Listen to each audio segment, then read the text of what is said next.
Estamos de regreso, mil gracias El Salvador por su preferencia y damos paso a llamada telefónica del destacado analista Marvin de Portillo. Marvin, muy buenas noches, un placer saludarte. Buenas noches, Sergio, un saludo. Gracias, Marvin.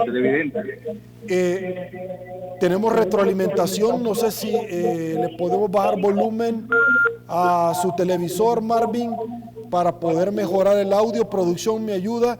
Marvin, quisiera conocer su análisis, porque lo hemos visto en diferentes plataformas electrónicas sobre valoraciones que usted y análisis realiza sobre diferentes temas.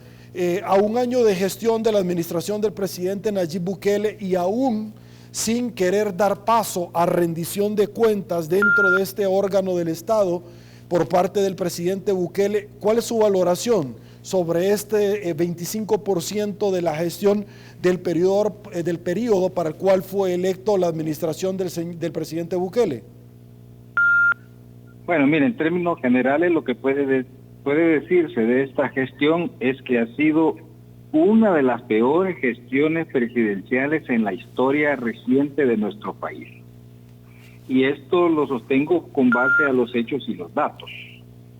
Primeramente, hablando de los hechos, tenemos los recuerdos nefastos de los intentos del señor presidente por desarticular el sistema constitucional de gobierno, sus desacatos a los fallos de la Corte Suprema de Justicia de la Sala de lo Constitucional, su intento por tomarse la Asamblea Legislativa el 9 de febrero, sus frecuentes conflictos con el órgano legislativo, con los sectores productivos, con los tanques de pensamiento, con los medios de comunicación, con todas aquellas personas que de alguna u otra manera tratan de poner el orden en la gestión gubernamental.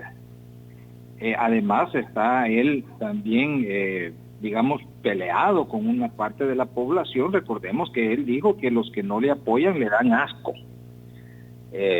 Ha proferido ofensas que nunca habíamos escuchado en boca de un presidente contra los diputados de la Asamblea Legislativa, a quienes maldijo 3 veces. Es decir, tenemos una gestión presidencial en el aspecto político institucional de las peores. Ahora, si nos pasamos al aspecto económico, por el mal manejo de la pandemia, el señor presidente o su gobierno ha aumentado la pobreza extrema y la pobreza relativa en cantidades o en porcentajes que no se habían visto en una gestión presidencial en apenas un año que tiene prácticamente de estar al mando del Ejecutivo. Está afectando a un gran porcentaje de la población, aparentemente, o según las estimaciones más reservadas, tendríamos en este año 66,000 nuevos pobres solo al mes de abril. Ahora, si le sumamos el mes de mayo, estamos hablando que este gobierno produjo en lo que va de este año, en estos primeros 5 meses, más de 100,000 nuevos pobres. Es decir, estamos hablando ahí de un aumento de la pobreza, de que va a alcanzar casi al 50% de la población, tanto en pobreza extrema como relativa. En cuanto a las finanzas públicas, por su voracidad hacia los recursos económicos, de lo cual ya vamos a hablar, que no hay rendición de cuentas. Recordemos que este gobierno, la Asamblea le aprobó ya 3,000 millones de dólares en deuda, ya tenía aprobados 645 millones para cubrir el presupuesto, se le habían aprobado previamente 200 millones para la fase 2 del plan de control territorial, y todo eso suma una cantidad que a veces sobrepasa ya astronómica de deuda, que ha elevado el porcentaje de la deuda en relación al PIB a más del 90%, según lo dijo el mismo ministro de Hacienda, y podría llegar a finales de año a más del 100% del PIB, así como va. Recordemos que los gobiernos anteriores habían venido aumentando la deuda en más o menos 900 millones de dólares al año. Pues este señor la ha aumentado en casi 4,000 millones en lo que va de este año. Es decir, una gestión de finanzas públicas que va a dejar muy golpeada el tesoro público, aumentar el déficit fiscal, que ya aumentó en más de 480 millones, y posiblemente sobrepase el 3.5 y 4% en relación del PIB, cuando antes de la gestión Bukele el déficit fiscal rondaba el 2.5% en relación al PIB. Las exportaciones han caído en casi el 20% en lo que van de estos primeros 5 meses del 2020. Ha habido una reducción de la producción, según estimaciones de la Cámara de Comercio e Industria, el 53% de la producción se paralizó durante los 82 días de cuarentena, que ha sido la cuarentena más larga del mundo. Incluso le ganamos a Wuhan, que fue el epicentro de la pandemia del COVID-19. Y todavía quería 15 días más de encierro. O sea, hubiéramos llegado prácticamente a 100 días de cuarentena si la Asamblea Legislativa no hubiera decretado ya este decreto que nos ha permitido a los salvadoreños ir tomando poco a poco la normalidad de nuestra vida. En relación al PIB también, hablando de más datos económicos, hemos tenido una caída del PIB y según las estimaciones del Banco Mundial y del Fondo Monetario, el PIB para este año va a cerrar en menos 5.4%. Es decir, Sergio y salvadoreños que están escuchando, esto significa un retroceso en la producción interna o en el PIB salvadoreño de 38 años. En un año de la gestión Bukele, en términos económicos de producción de Producto Interno Bruto, El Salvador ha retrocedido 38 años. Es decir, si fuera, digamos, hubiéramos contratado un vendedor que nos genera una pérdida en la empresa, como la ha generado el señor presidente a la economía nacional, lo que haríamos es despedirlo. Así es que eso es, en resumen, la gestión. Y ahora también vayámonos a la parte del orden, de la decencia, de la moralidad, de la, ¿cómo decirle?, de la imagen que el Ejecutivo ha adquirido con este gobierno.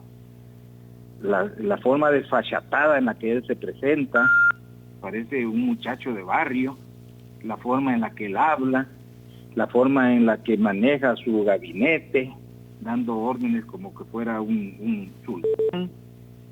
Eso tampoco lo habíamos visto en una gestión presidencial, por lo menos no en público.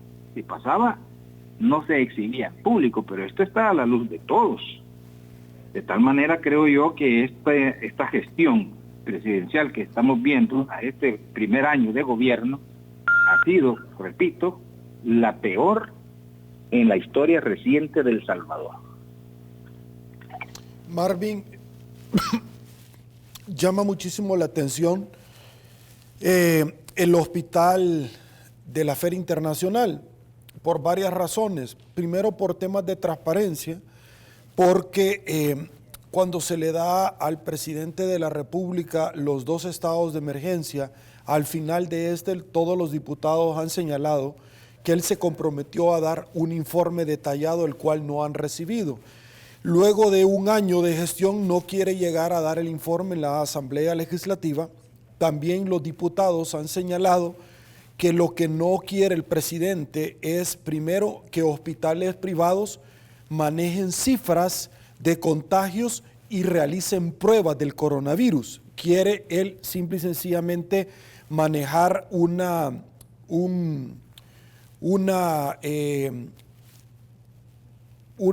prueba que solamente el Ejecutivo pueda determinar su resultado y centralizar estas en la cosa pública del Estado. Pero en el hospital del CIFCO, que ya llevamos 85 días y no abre, se va a invertir adicionalmente 1.5 millones de la oferta más próxima y nadie sabe por qué. Cuando se iba a construir, acá lo tenemos imagen, cuando se iba a construir el edificio de la Asamblea por 30 millones de un préstamo adquirido hace 6 años, tú recordarás que el presidente arremetió diciendo que con 30 millones él podía hacer 2 hospitales, pero ahora un solo hospital, pero muy cuestionado, va a costar 100 millones de dólares, nunca estuvo listo, no tiene las condiciones porque no hay una planta de tratamiento de aguas, pero este va a ser desmontable más adelante y va a costar 100 millones de dólares. ¿Tu opinión sobre esto, Marvin? Bueno, eso es otra de las características que ha exhibido el gobierno del señor presidente Bukele, la falta de transparencia, el manejo oscuro de los recursos públicos de los fondos del Estado. Por ética, no por ley, pero por ética, al manejar tantos recursos a los cuales la Asamblea le ha aprobado, no le han negado la Asamblea ningún monto de dinero que él ha pedido que se le apruebe para esta pandemia. Pero al manejar esa gran cantidad de recursos, repito, por ética él debería dar o de rendir cuentas no solo a la Asamblea Legislativa que le aprueba estos préstamos, sino a la población salvadoreña. Él debería explicarle a la población salvadoreña en qué se están usando los recursos. ¿Por qué ha cerrado y no ha permitido que la prensa nacional e internacional tome fotografías o vaya a hacer un reportaje sobre los avances, entre comillas, de la construcción del hospital en Cisco? Esa es una pregunta que queda abierta. Si cuando uno no quiere ocultar nada, uno es transparente y es, digamos, abierto a la información periodística, porque la población tiene derecho a saber, tiene derecho a ser informada. Y como tú bien acabas de señalar, él centraliza no solo la información de esos gastos, sino que también centraliza la información sobre los contagiados y sobre los fallecidos por la pandemia del COVID-19. Entonces, lo que esto genera en la población y en la gente que nos damos cuenta y estamos pendientes dándole seguimiento a estas cosas, es simplemente una gran duda, una gran incertidumbre y desconfianza en la forma como se están manejando los fondos. Más aún, cuando dijeron que el hospital de Cisco iba a ser inaugurado, hace 15 días debió haber sido inaugurado ese hospital prácticamente, y lo que hay prácticamente es una piscina ahí. Dijeron que iba a costar 70 millones y después resulta que va a costar 30 millones. Dijeron que iba a ser de 3 pisos y ahora resulta que va a ser de 2. Entonces ahí estamos viendo nosotros no solo improvisación, que es o falta de conocimiento de cómo deben hacerse esas obras de infraestructura, sino también el mal manejo de la información, la manera oscura de informar y la manera oscura de manejar los fondos. Los fondos no son del gobierno, los fondos no los paga el gobierno, esos dineros los vamos a pagar todos los salvadoreños que me están escuchando, los que trabajamos y los que no trabajan. Porque los que trabajamos vamos a tener que pagar esos préstamos a través de nuestros impuestos. Los que somos asalariados no nos podemos salvar, nos descuentan, nos de renta todos los años, y la gente que no trabaja también va a tener que pagar, porque cuando compra algo tiene el recargo de IVA, y que muy probablemente este gobierno va a tener que hacer un ajuste fiscal el otro año para poder responder a ese montón de deuda que está adquiriendo y que está manejando de forma ineficiente y opaca y oscura. Así es que se prepare la población para que el próximo año vengan más impuestos, porque no va a haber otra manera de sacar adelante o de por lo menos poner un poco de equilibrio en esta desmarañada y desarmada y desordenada manera de manejar los recursos públicos. Y eso es una característica de este gobierno, la falta de transparencia. Él discute que no es a la Asamblea Legislativa a la que tiene que darle cuentas, sino a la Corte de Cuentas. Pues no, señor, tiene que darle cuentas también a la población, porque es la población la que va a pagar los platos rotos, como siempre sucede. Así es que yo creo ahí que hay que señalar y exigir transparencia y rendición de cuentas, no solo la Asamblea, sino también la población civil tiene que hacer eso. Ok. Marvin de Portillo, debo de agradecerle el tiempo destinado a la entrevista y por supuesto la llamada telefónica bajo los análisis que nos acaba de regalar. Muchísimas gracias. Gracias a ti, Sergio, y saludos a todos los televidentes, los que nos ven en el país y fuera de nuestra frontera. Listo. Le agradezco. Feliz día. Señores, vamos a otra pausa publicitaria.